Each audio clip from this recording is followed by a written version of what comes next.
Hola a tothom, ara ens petarà el cap com aquest emoji que tenim aquí perquè hem de juntar tot el que hem après abans a simplificar les fraccions algèbriques. Anem a veure.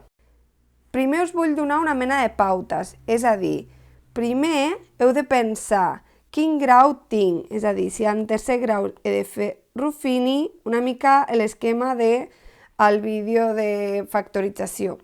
En segon grau he de fer o la fórmula o aïllar la x a la 2, perquè no tenim b, o Ruffini, que també es podria fer.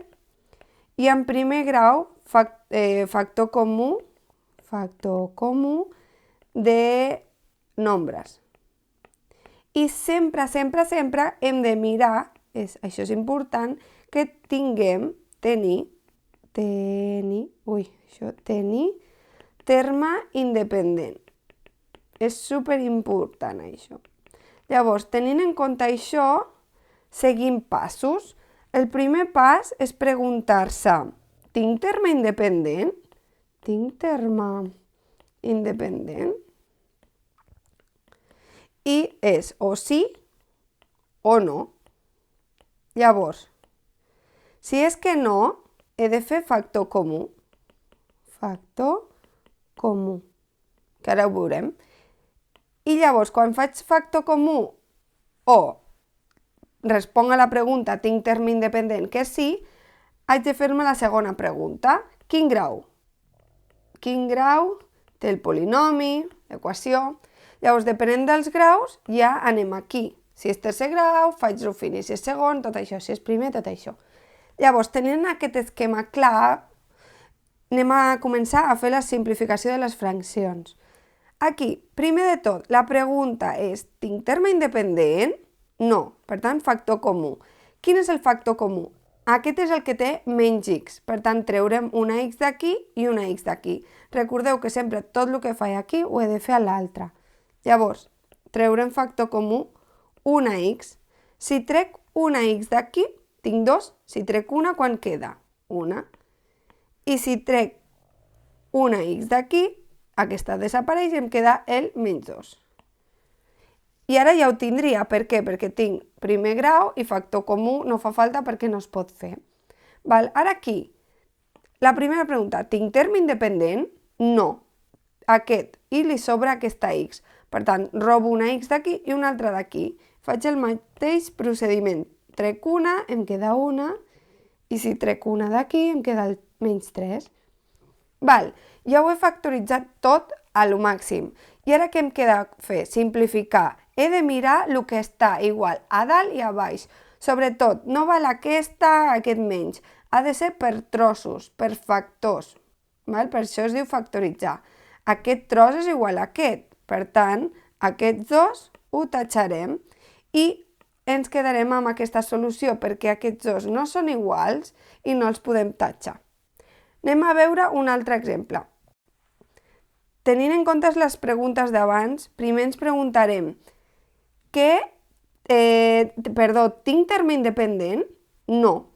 Llavors he de treure. Aquest és el que té menys x. Quantes té? 2. He de treure les 2 perquè quedi 4 sol. Per tant, treu les 2 d'aquí i puc treure 2 d'aquí? Sí. Doncs anem a treure. En aquest cas treurem 2. Llavors, si trec 2 d'aquí, quantes queda? Una, perquè tenia 3. I ara, si trec 2 d'aquí, quantes queden? El 4, perquè no tenia res més. Bé, i aquí dins em queda un primer grau senzill. Està factoritzat. I aquí baix no puc fer res més. Perfecte, ja ho tenim. I això és com si tinguessin x per x per x. I aquí a dalt, x per x. Què es repeteix? Doncs aquesta amb aquesta i aquesta x amb aquesta. Llavors, és com si féssim una resta, no? Aquí trec 2 i aquí trec 2 i què em queda? Una aquí. Llavors, què queda a dalt? Queda x menys 4 i a baix què queda? Una x. I això seria el resultat. Ojo amb això, no es pot treure aquesta x amb aquesta x, perquè això és un factor, és un tros, va tot junt i no es pot treure amb aquesta. I a més hi ha una resta, ha d'estar tot multiplicant perquè es pugui treure. Anem a l'últim exemple. Aquest aniré ràpid perquè això ja ho sabeu en teoria. La primera pregunta és, això té terme independent? Sí. Vale. Quin grau tenim? És la segona pregunta. Grau 2, és a dir, la fórmula Ruffini o aïllar la x. La fórmula seria quan té A, B i C, però aquesta no té A, B i C. Té A i C, una lletra i un número. Per tant, faré l'aïllar la x. X a la 2 menys 9 igual a 0, perquè estic resolent, sempre que resolc igualo a 0. Llavors, el menys 9 passa a l'altra banda sumant, i ara per treure aquest quadrat faig l'arrel quadrada. Llavors, x és igual a l'arrel quadrada de 9, i quina casualitat que té resultat més menys 3. És a dir, d'aquí traiem dos resultats, el més 3 i el menys 3. Per tant, treurem 2 parèntesis menys 3 i més 3. Es canvia de signe perquè us ho faig ràpidament. Aquest tenim que la x és igual a 3. Aquesta era la solució. Si jo aquest 3 el vull passar al costat de la x, com passaria? De sumar a restar. Llavors, què quedaria? X menys 3. Doncs per això es canvia el signe. Aquest és el raonament. Val, vaig a borrar això perquè així no molesti tant.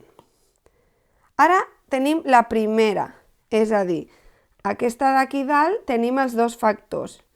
Per què tenim dos factors, dos trossos? Això és una cosa important que us dona pistes. Si tenim aquí grau 2, aquí tenim dos trossos. I ara l'altra, aquesta d'aquí baix. En aquesta d'aquí baix hem de preguntar primer, té terme independent?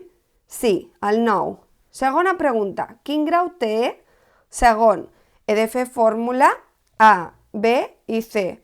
Ostres, sí, puc fer fórmula? Doncs faig la fórmula i em quedaran dos resultats. Ara no faré la fórmula per no estar perdent el temps, llavors simplement que quedaria més 6 més menys 0 a la fórmula, llavors tindríem 6 partit 2 i 6 partit 2. Per tant, això és 3 i 3.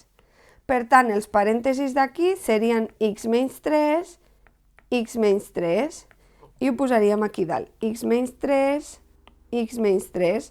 Tornem a dir, tenim dos factors perquè hi ha segon grau. I ara l'únic que ens falta és, mira, què es repeteix a dalt i a baix. Doncs aquest factor és igual que aquest. Per tant, traiem aquest i ens quedaria la solució aquesta. I ja no podríem fer res més. Espero que us hagi quedat clar. Si aquí tindríem una equació de tercer grau, hauríem de fer Ruffini i posar les solucions igual factoritzades.